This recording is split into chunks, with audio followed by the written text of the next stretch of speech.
कोई दिक्कत नहीं है।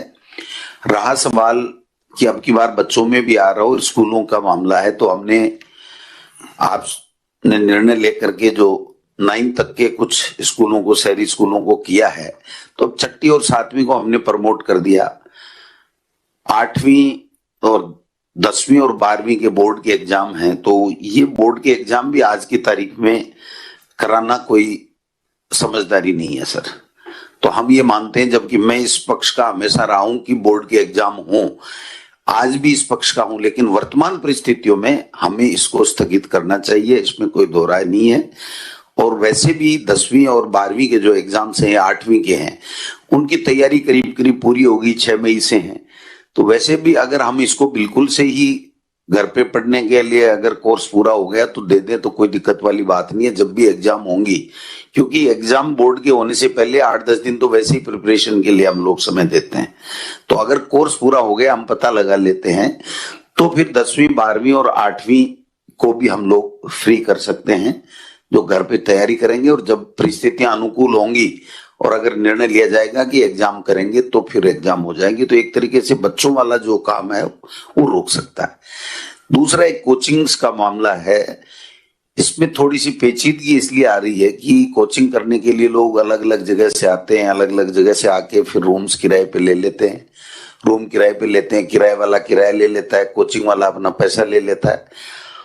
अब उसको कैसे रोकेंगे, ये मेरे भी थोड़ा समझ में कम आ रहा है, क्योंकि अगर उनको वापस भेज देंगे तो उनका किराया भी लग गया, उनकी फीस भी लग गई, और फिर वो दोबारा जब आएंगे तो दोबारा वो की वही बात होगी। और अगर पालना भी हम कठोरता से नहीं कराएंगे तो फिर ये कोविड वहां भी फैल सकता है। तो शादियों के लिए अब सख्ताई करने की आवश्यकता है मेरे विचार में।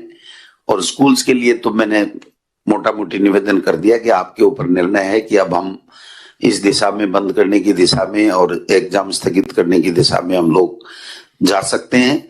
और चुनाव में अब 2 दिन का मामला, उसके बाद में कोई चुनाव है नहीं, और चुनाव राज्य निर्वाचन आयोग को हमको कहना चाहिए कि भाई अभी नहीं कराए, तो हम कुल मिला के, क्योंकि व्यवस्थाएं हमारी बनी हुई हैं, अधिकारी और प्रशासनिक तंत्र पूरी तरीके से मुस्तैद है, केवल पब्लिक में ये मैसेज चला गया कि साहब चुनाव हो रहे हैं, रैलियां हो रही हैं, ये कोरोना कुछ नहीं है, गांव में नहीं है, तो उसको हमको और ज्यादा बेहतर तरीके से एक जागरूकता अभियान चला करके हमको समझाना पड़ेगा कि ये सेकंड वेव है और ये बहुत ही खतरनाक है।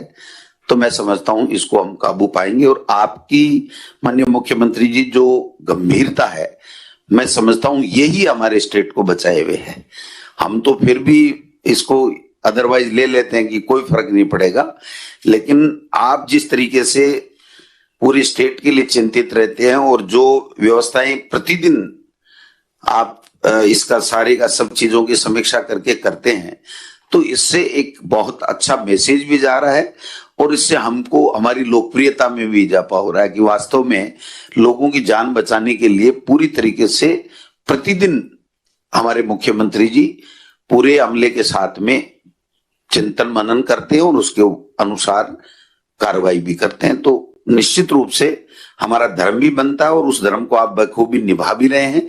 तो इसमें जो भी निर्णय लें कोई दिक्कत वाली बात नहीं है, क्योंकि डॉक्टर्स की राय जानने के बाद में और जो प्रेजेंट में डाटा देखने के बाद में हम लोगों के पास भी केवल और केवल एक ही उपाय है कि हम लोगों को समझाएं और अपने आप को भी डालें, लोगों को भी समझाएं।